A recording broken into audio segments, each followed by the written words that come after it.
Allô, bonjour professeur. Oui, frère, comment vas-tu? Professeur, vous êtes en direct sur Canal Ivoire. Ah, d'accord. Ok. Bonne et heureuse année. Merci beaucoup, Monsieur Pédia. Ok, ça nous fait beaucoup plaisir de vous avoir parce que nous vous considérons comme l'un de nos partenaires sur Canal Ivoire. Vous êtes bien connu sur notre chaîne pour vos analyses économiques. Alors, quels sont les vœux que vous avez pour la Côte d'Ivoire en cette début d'année aujourd'hui, le premier? Ben, merci beaucoup, Monsieur Pédia. Je voudrais, en tout cas, pour l'année 2025 qui commence, formuler mes vœux les meilleurs pour mon pays, des vœux de paix, de stabilité politique, de prospérité. Et surtout, je voudrais insister sur la paix, parce que Houphouët-Boigny nous a laissé comme héritage à ce pays-là la paix, parce qu'il était lui-même un fervent défenseur de la paix, sans cela qu'il a un prix d'ailleurs, il porte son nom, le prix Félix Houphouët-Boigny pour la paix, la richesse de la paix. Et il a créé une fondation Yamoussoukro pour la richesse de la paix. Et donc il disait comme ça que la paix n'est pas un mot, c'est un comportement. C'est un comportement. Je voudrais que 2025 soit vraiment une année de paix, puisque nous avons des échéances électorales à venir.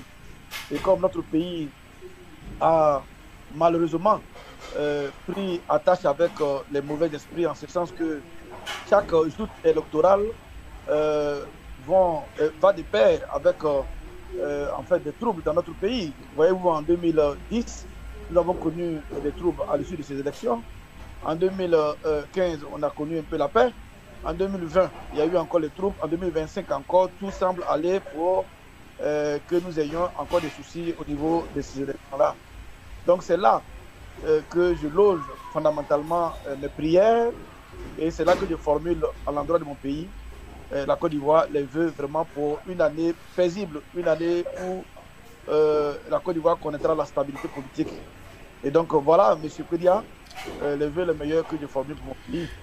Merci beaucoup, professeur. On va vous prendre aussi dans votre domaine qui est l'économie. Quelles sont vos prévisions? La météo économique de la Côte d'Ivoire, c'est quoi? Bon, au niveau de la météo économique, disons que les projections tablent sur un taux de croissance quand même de l'ordre de 7% pour 2025. Parce que bon, les secteurs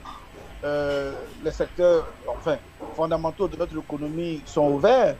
Vous savez bien que le prix du cacao se comporte bien sur le marché international.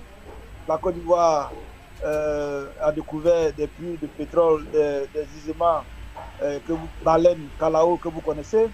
Tout récemment, dans l'est de la Côte d'Ivoire, et précisément à Tanda, la Côte d'Ivoire a découvert également de l'or, dont l'exploitation est d'une classe mondiale. Et donc, je pense que pour une économie essentiellement tirée par le secteur primaire qui se comporte bien, le secteur secondaire également qui tient la route, le secteur tertiaire également. Donc, en tout cas, pour 2025, au niveau économique, tout semble aller pour le mieux en termes de prévision. Maintenant, il faut que le président Ouattara, qui est encore au pouvoir, essaie de concilier cette belle performance macroéconomique que nous avons avec la redistribution des de la croissance, puisque le grand problème de la Côte d'Ivoire, c'est surtout au niveau microéconomique, au niveau de la redistribution des de la croissance, parce que 39% des Ivoiriens sont aujourd'hui encore pauvres. Les inégalités sont vraiment sont là, hein, voilà, de mise en Côte d'Ivoire. Et puis bon, nous voyons la cherté de la vie aussi, puisque les Ivoiriens peinent à pouvoir se soigner, à pouvoir se nourrir convenablement. Et quand il y a la vie chère, ça veut dire que l'épargne est faible. Si l'épargne est faible, on n'arrive pas à investir. Si on n'arrive pas à investir avec l'épargne de la Côte d'Ivoire, des Ivoiriens, c'est pour dire que c'est donc dire que nous recourons régulièrement à l'épargne étrangère qu'on appelle la dette extérieure. Et c'est ce qui crée aujourd'hui le problème de la Côte d'Ivoire, parce que au bas mot, nous sommes aujourd'hui à 30 000 milliards de francs CFA de stock d'endettement, ce qui représente à peu près 57% du PIB de la Côte d'Ivoire. C'est un peu quand même trop. Quand on connaît que des pays comme Kenya, qui en termes de niveau de vie dépassent la Côte d'Ivoire, ont fixé le seuil d'endettement à 55% de leur PIB. Donc vous voyez que vraiment des efforts substantiels doivent être faits par le gouvernement pour que les belles performances macroéconomiques se transforment en performances au niveau du bien-être des Ivoiriens. Donc, il va falloir qu'en 2025, le gouvernement travaille à l'amélioration des conditions de vie des Ivoiriens et qui se retrouvent, qui se concentrent dans ce qu'on appelle l'IDH. L'IDH, c'est l'indicateur de développement humain. Donc, il faut faire un effort au niveau déjà du PIB. Après le PIB, il faut faire un effort pour améliorer le volet éducation. Parce que vous savez bien que le dernier rapport du PNUD a dit que la Côte d'Ivoire devrait faire des efforts substantiels au niveau de l'éducation parce que l'IDH est très faible. Donc, au niveau de la santé également, il y a des efforts qui doivent être faits. En tout cas, pour ainsi dire, il faut que les fruits de la croissance soient partagés pour tous les Ivoiriens, pour que le citoyen lambda, je dis bien le citoyen lambda, puisse profiter de l'embellie qui est, enfin, qu'on constate en Côte d'Ivoire depuis que le président Ouattara est là. Hein, qu'on constate. Oui. Voilà. Mais professeur, il y a aussi l'année 2024 a été aussi marquée par le rapport du GAFI sur le blanchiment d'argent. Quelles sont vos propositions pour que la Côte d'Ivoire sorte de la zone orange? Bon, effectivement, c'est des choses que nous savions depuis longtemps parce que il y a de cela 5 ans déjà, il y a eu un rapport qui a été fait par la Banque mondiale. La BAD l'a relayé sur les flux financiers illicites. Donc, un pan se trouve être le blanchiment d'argent. Bon, aujourd'hui, la Côte d'Ivoire, effectivement, vous savez, c'est une plaque tournante de la drogue. Hein. La drogue, vous savez, depuis l'époque d'Abel Bakayoko, on en parlait. Et là, il y a eu le rapport qui est sorti, c'est une plaque tournante de la drogue. Et qui parle de drogue, qui parle de narcotrafiquants, parle aussi du blanchiment d'argent. Tout à fait. Et donc, du coup, notre pays est pointé du doigt, de la triste manière d'ailleurs. Et donc, je pense qu'il va falloir renforcer les institutions juridiques, parce qu'un pays où les institutions juridiques sont faibles, c'est là, effectivement, que prospèrent les flux financiers illicites. Donc, renforcement, premièrement, des institutions juridiques. Et qui dit renforcement, il va falloir raffermir l'état de droit. Parce qu'en Côte d'Ivoire, me semble-t-il, parce que nous voyons bien hein, que la justice n'est pas indépendante. Hein. Nous voyons bien le procureur de la République qui semble, il dit bien qu'il semble recevoir ses ordres depuis l'exécutif, alors que logiquement un pays démocratique, un pays où, en tout cas, selon Montesquieu, il faut que les exécutifs soient déconnectés d'avec le judiciaire. Voyez-vous, or c'est parce que nous constatons. Donc, je pense qu'il y a une force qui sont de ce côté-ci. Et puis après, il faut que les instances jouent leur rôle. En Côte d'Ivoire, par exemple, je pense que depuis longtemps, on a mis au point ce qu'on appelle Scientif. C'est une structure qui a été créée depuis 10 ans. Hein. Il devrait lutter contre effectivement ce blanchiment-là. Mais apparemment, Scientif n'a pas les moyens. Donc, il va falloir que le gouvernement ivoirien dote Scientif vraiment de moyens substantiels. Et si Scientif a les moyens substantiels, je pense qu'à mon avis, avec un armada vraiment juridique et un secteur juridique, comme je l'ai dit tout à l'heure, très connecté avec le pouvoir, hein, très indépendant. Vous savez, dans les pays où le secteur juridique est indépendant, comme la France, les pays développés, dans ces pays-là, vous n'avez pas le blanchiment d'argent, bien des ressources financières, n'existe quasiment pas. Si ça existe, ce sont des poches de résistance. Mais en Côte d'Ivoire, visiblement, je pense que le secteur judiciaire est influencé déjà à l'État. Et si ce sont les éléments même, je ne vais pas dire ceux qui sont au pouvoir, qui blanchissent vraiment l'argent, vous voyez bien que si moi-même qui devais dire le droit, c'est moi qui blanchis l'argent. Donc, visiblement, vous voyez que le terreau du blanchiment d'argent est là. Donc, c'est fondamentalement ça. Je pense qu'en Côte d'Ivoire, il faut vraiment faire un effort aux côtés des gouvernants pour rendre la justice indépendante, lui donner les moyens, et puis donner aussi les moyens à scientifiques qui existent déjà en Côte d'Ivoire, qui devraient travailler à empêcher le blanchiment d'argent, mais qui ne le fait pas. Et puis, il y a aussi la haute autorité de la bonne gouvernance aussi qui est là, avec le ministre Zorobi Balo. Je pense que lui aussi doit redoubler beaucoup d'efforts parce que lui-même, l'année dernière, son rapport faisait état de ce que la Côte d'Ivoire perdait en moyenne 1400 milliards de francs CFA par mois, par an, pardon, soit 4% du PIB de la Côte d'Ivoire. C'est trop. Pour un petit pays comme la Côte d'Ivoire, qui est lourdement endetté, sinon la corruption doit peser 4% du PIB, c'est vraiment énorme. Et donc, je pense qu'il y a vraiment un effort substantiel à faire. C'est ce que nous avons pointé du doigt depuis 2012, que 2012, hein, enfin depuis 2011, où le président Ouattara est venu au pouvoir, puisqu'en 2011, c'était une année où nous avons connu une récession, où le taux de croissance était de moins 5,7%. À partir de 2012, où on a commencé à avoir les taux de croissance positifs, nous avons dit en cette année-là, et vous pouvez vérifier sur Internet, comme Laurent Gbagbo le dit, que quand un homme marche, il laisse des traces. Nous avons laissé les traces où nous avons dit qu'il faut faire attention.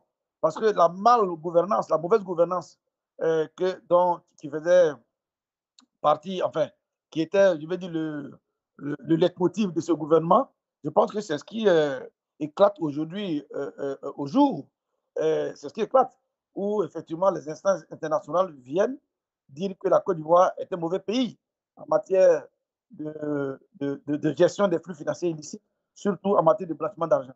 Regardez aujourd'hui en Côte d'Ivoire, vous partez à Bouaké, qui est la deuxième grande ville de la Côte d'Ivoire, pour un petit terrain au centre-ville, ils vont vous demander peut-être 25 millions. Et ce terrain-là, il est pris très rapidement. Ça veut dire que quelque part, ce n'est pas le prix Argus, ce n'est pas le prix, effectivement, du mètre carré. Donc, si les gens payent, c'est parce que, franchement, les gens ont tellement d'argent qu'ils ne veulent pas déposer sur les comptes bancaires, qu'ils veulent blanchir. Et donc, vous voyez que je pense que le procureur de la République en Côte d'Ivoire devrait regarder ce côté-ci. Aujourd'hui, lorsque un opposant parle, on lui donne 20 ans de prison, alors que la Côte d'Ivoire est devenue aujourd'hui le terreau du blanchiment d'argent. Vous voyez aujourd'hui cette jeunesse, il n'y a qu'à prendre l'exemple de M. Apoutou, national, qui est là en prison, qui joue avec l'argent, alors que l'argent, ce n'est pas. L'argent est mystique, a une dimension même mythique. Donc, ce n'est pas quelque chose avec lequel on joue. Or, aujourd'hui, dans notre pays, on peut venir s'asseoir avec une caméra, avec un sac d'argent, montrer comme si c'était quelque chose qu'on ramassait, je vais dire, sur le goudron ou quelque part. Donc, vous voyez, ça montre que nous sommes un pays où, effectivement, c'est vraiment la face visible de l'iceberg, quoi. Où des gens, des individus peu recommandables, dont on ne sait même pas où ces individus-là tirent l'argent, puisque quand même, dans un pays sérieux, on se connaît quand même. Quand, à l'époque de Fouboyer, de deviennent riches ceux qui sont des industriels, ont un peu d'argent ceux qui ont fait les études, des bonnes études d'ailleurs, qui occupent de grandes fonctions, mais aujourd'hui, nous voyons une jeunesse, des jeunes dames qui offrent des maisons et des voitures à leurs parents, alors que nous ne savons pas ce qu'elles font comme travail. Et des jeunes gens comme les Apoutis nationales qui font pareil, qui roulent dans les grosses voitures, alors que nous ne savons pas où ces gens-là travaillent. C'est donc dire que ce sont, à mon humble avis, une déclinaison visible d'une face cachée qui est le blanchiment d'argent. Donc je pense que le procureur de la République aussi doit ouvrir les yeux de ce côté-ci. Dans les pays développés, lorsque vous voyez un enseignant d'université comme Prao Séraphin, qui a un train de vie luxurieux, il est de bon ton que, effectivement, je sois interpellé ou qu'une enquête soit ouverte à mon endroit pour essayer de regarder où est-ce que je tire mes richesses. Ce qui n'est pas le cas en Côte d'Ivoire. Et donc, je pense qu'aujourd'hui, avec le rapport qui vraiment salit la Côte d'Ivoire en matière de blanchiment d'argent, les nouvelles autorités doivent sévir et de la plus rigide façon, de la plus forte, en tout cas avec la dernière énergie, en mobilisant, je vais dire, l'appareil juridique. Et cet appareil juridique, je pense, à mon humble avis, doit avoir les moyens, doit être indépendant. Il faut associer également aussi la haute autorité de la bonne gouvernance. Et puis, il faut que la police judiciaire, la police scientifique joue son rôle. Puis, à mon humble avis, il faut un contrôle citoyen. Un contrôle citoyen parce que aujourd'hui, la Côte d'Ivoire est en perte de vitesse au niveau des valeurs. C'est une société que nous ne reconnaissons plus. Nous-mêmes qui sommes déjà jeunes, si nous disons que nous ne reconnaissons plus cette société-là, que diront donc nos devanciers, nos grands frères, qui n'ont pas connu effectivement la Côte d'Ivoire d'aujourd'hui? Aujourd'hui, mon pays, tout rime avec l'argent. vous voyez des jeunes gens qu'on appelle les brouteurs, qui roulent dans les grosses cylindrées, qui manipulent l'argent alors qu'ils ne travaillent pas. Donc, c'est en fait, aujourd'hui, vous pouvez devenir riche sans travailler. Et ça, je pense que ce n'est pas un bel exemple que la Côte d'Ivoire donne. Et ce n'est pas un bel exemple que nous donnons à ces jeunes d'aujourd'hui qui seront les maîtres, n'est-ce pas, du destin de la Côte d'Ivoire de demain. Donc, je pense que, voilà un peu, monsieur le journaliste, ce que nous pouvons dire sur... C'est une très belle analyse et je retiens, vous pouvez devenir riche sans travailler. Et moi, j'ajoute que même ceux qui travaillent ont du mal à s'enrichir. Et ça, je pense que ce n'est pas juste. En tout cas, merci beaucoup, professeur, pour cette belle analyse. Et nous vous réitérons encore nos vœux de bonheur pour cette année. Et je sais que 2025, avec Canal d'Ivoire, on fera encore des grandes choses.